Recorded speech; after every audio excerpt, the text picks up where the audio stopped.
On the morning of April 18th, 1942, something happens on the pitching deck of an aircraft carrier in the middle of the Pacific that is not supposed to be possible. A twin-engine Army bomber, a machine built for long concrete runways, far too big for a ship, guns its engine, lurches down the heaving deck, and claws into the grey sky with feet to spare. 15 more follow it. 80 men are aboard, flying toward Tokyo on a mission with no plan to bring them home. America will celebrate what they do that day for the rest of its history. It will be far quieter about what it cost. You know this story as a moment of pure triumph. The Doolittle Raid, America's daring punch back at Japan after Pearl Harbor, the feel-good legend that got turned into movies, and the courage in it was absolutely real. But legends have a habit of keeping only the part that feels good. The Tokyo Raid has a second half that did not make the newsreels, a half involving a mock trial, a firing squad, and a number so large the country chose not to dwell on it. This is the whole story, not the recruiting poster version. The man leading them was Lieutenant Colonel James Doolittle, Jimmy to the public, already a famous racing and stunt pilot before the war, a man with a doctorate in aeronautics and nerves of wire. The aircraft were 16 B-25 Mitchell medium bombers. The ship was the USS Hornet, carrier designation CV-8, steaming deep into hostile water as part of a task force built around two of the Navy's precious carriers. The plan was audacious to the point of madness. Launch Army bombers off a Navy flat-top, strike the Japanese home islands, and fly on to friendly airfields in China. Nothing about it had ever been done. Before we go further, if untold history like this is what you came for, subscribe. It helps keep these coming. Because the part of this raid you were never really taught begins after the bombs fall, when 16 crews, low on fuel, vanish into the dark over occupied China, and the people on the ground decide whether to help them. Here is what gives the whole story its weight.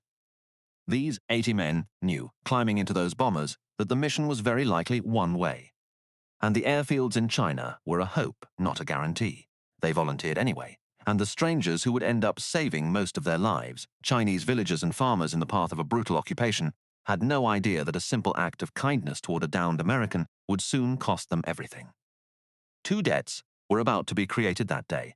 Neither would be paid in full. To understand why America would attempt something this reckless, you have to feel where the country was in the early spring of 1942.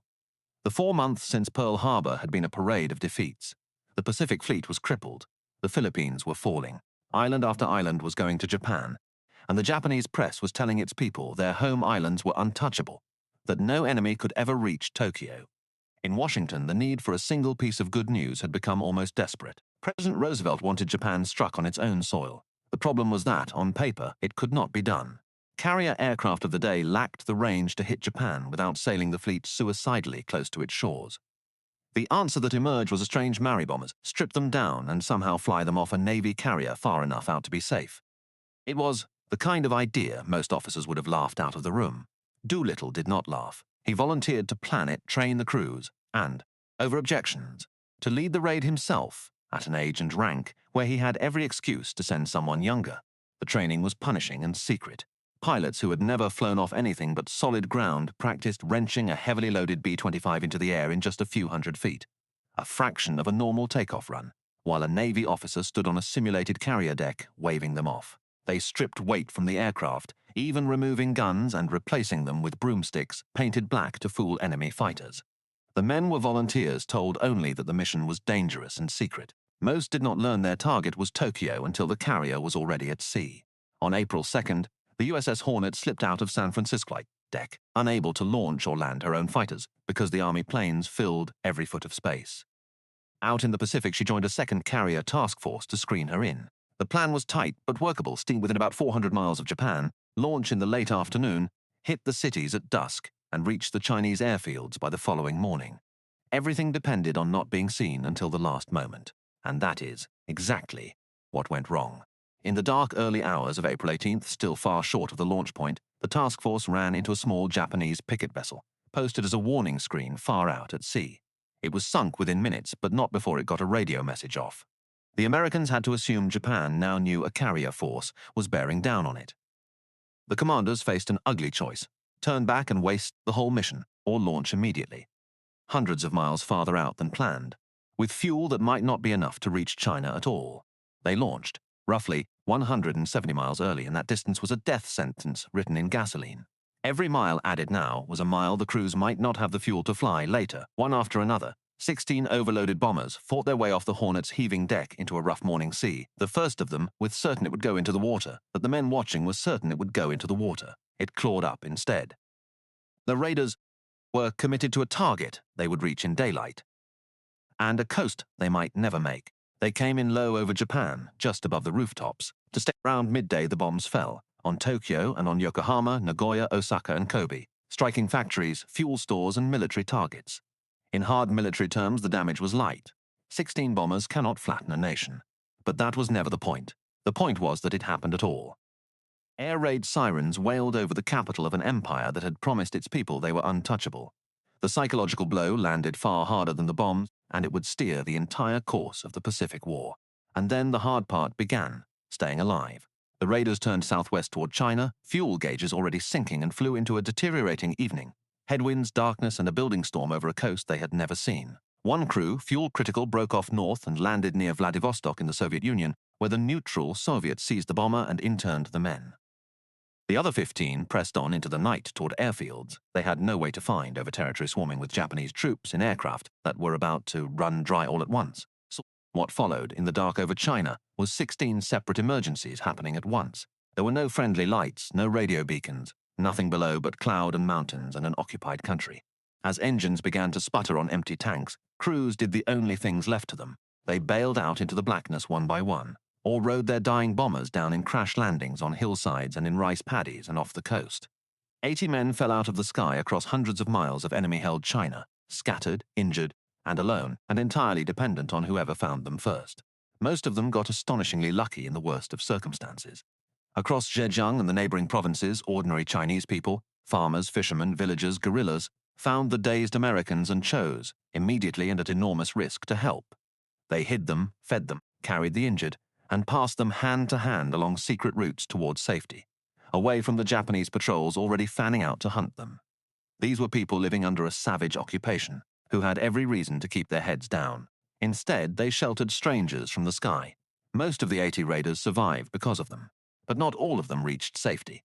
2 crews came down where the Japanese got to them first, one near the coast, one near a great inland lake. 3 men had already died in the night, drowned or killed coming down, and 8 raiders, injured and exhausted, were taken prisoner by the Japanese army. For these 8, the mission was not over. It was about to become something far worse than a crash in the dark, and what was done to them would be hidden from the American public for years. To Japan, the Doolittle Raid was not a clever stunt.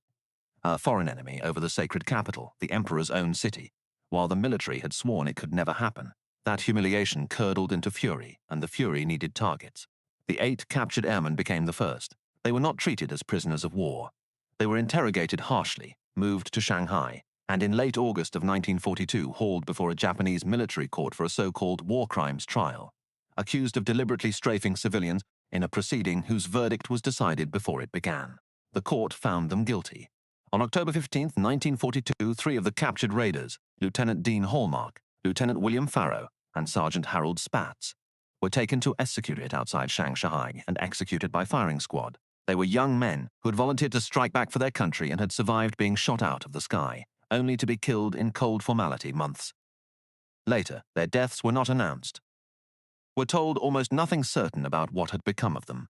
The remaining 5 captured raiders were thrown into military confinement on a starvation diet, their health collapsing month by month. One of them, Lieutenant Robert Mader, died in captivity in December by malnutrition. The last 4, Nielsen, Haidt, Barr, and DeShazer, endured more than 3 years of imprisonment, hunger and isolation before they were finally freed at the war's end in 1945.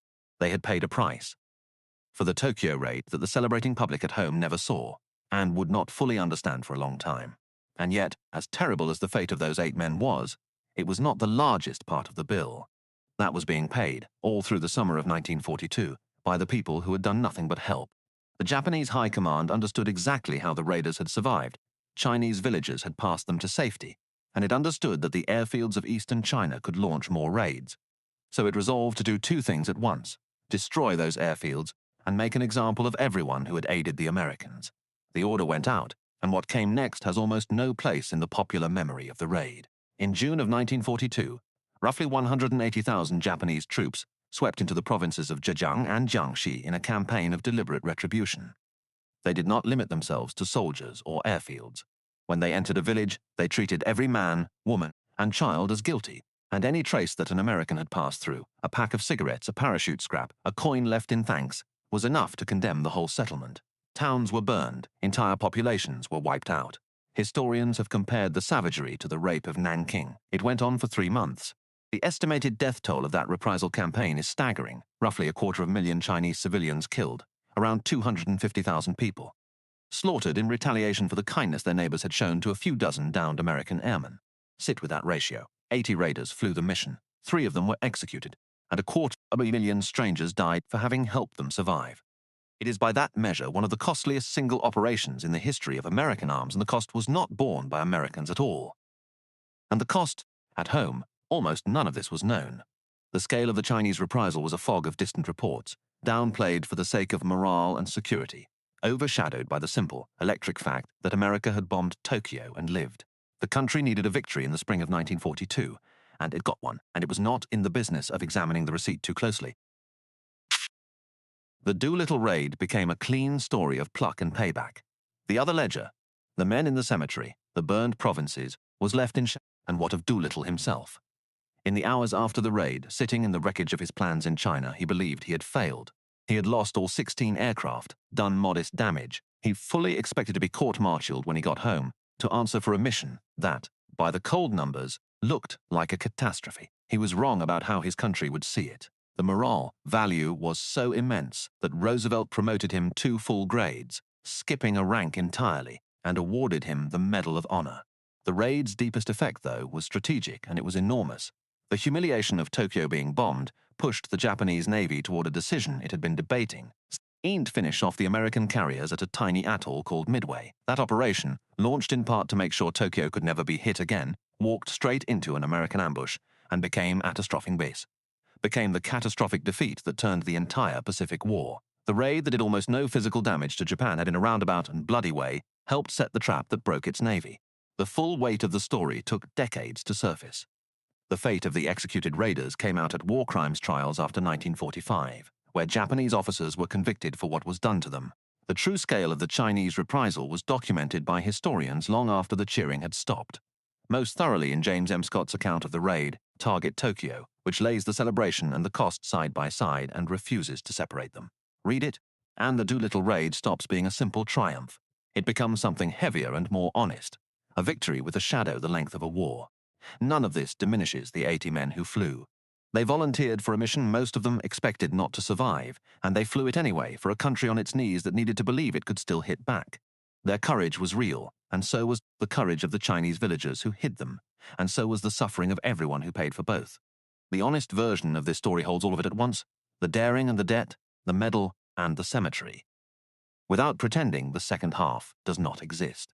After the war, the surviving Doolittle Raiders bound themselves together for life. Each year they held a reunion, and at its center stood a case of 80 silver goblets, one for each man who flew, each engraved with a name. As the years passed, the men would gather and, in a quiet ceremony, turn upside down the goblets of those who had died since the last reunion. One by one, the cups inverted. The last of them, Lieutenant Colonel Richard Cole Doolittle's own co-pilot on the very first bomber off the Hornet, died in 2019, the final living link to that morning. The goblets rest now in the National Museum of the U.S. Air Force in Dayton, Ohio. There is a temptation with a story like this to choose a side of it, to keep only the triumph or to dwell only on the horror. The harder and truer thing is to carry both. A nation can do something brave and necessary, and that same act can set in motion a suffering it never intended and chose not to look at. Honoring the 80 does not require forgetting the 250,000. Remembering the cost does not erase the courage. The men who flew deserve the goblets. The villages that burned deserve to be more than a footnote. Whether the raid was worth its hidden price is a question serious people still weigh, and it is a question worth weighing honestly. If your father, your grandfather, your uncle, anyone in your family served in the Pacific, in the air, or anywhere in the Second World War in any branch, leave their name and one thing about them in the comments. Don't just leave a name. Tell us one thing they did, or said, or that you remember. The men who flew, and the people who sheltered them, deserve more than a line in a database. Subscribe if you want the next story. There are more of them.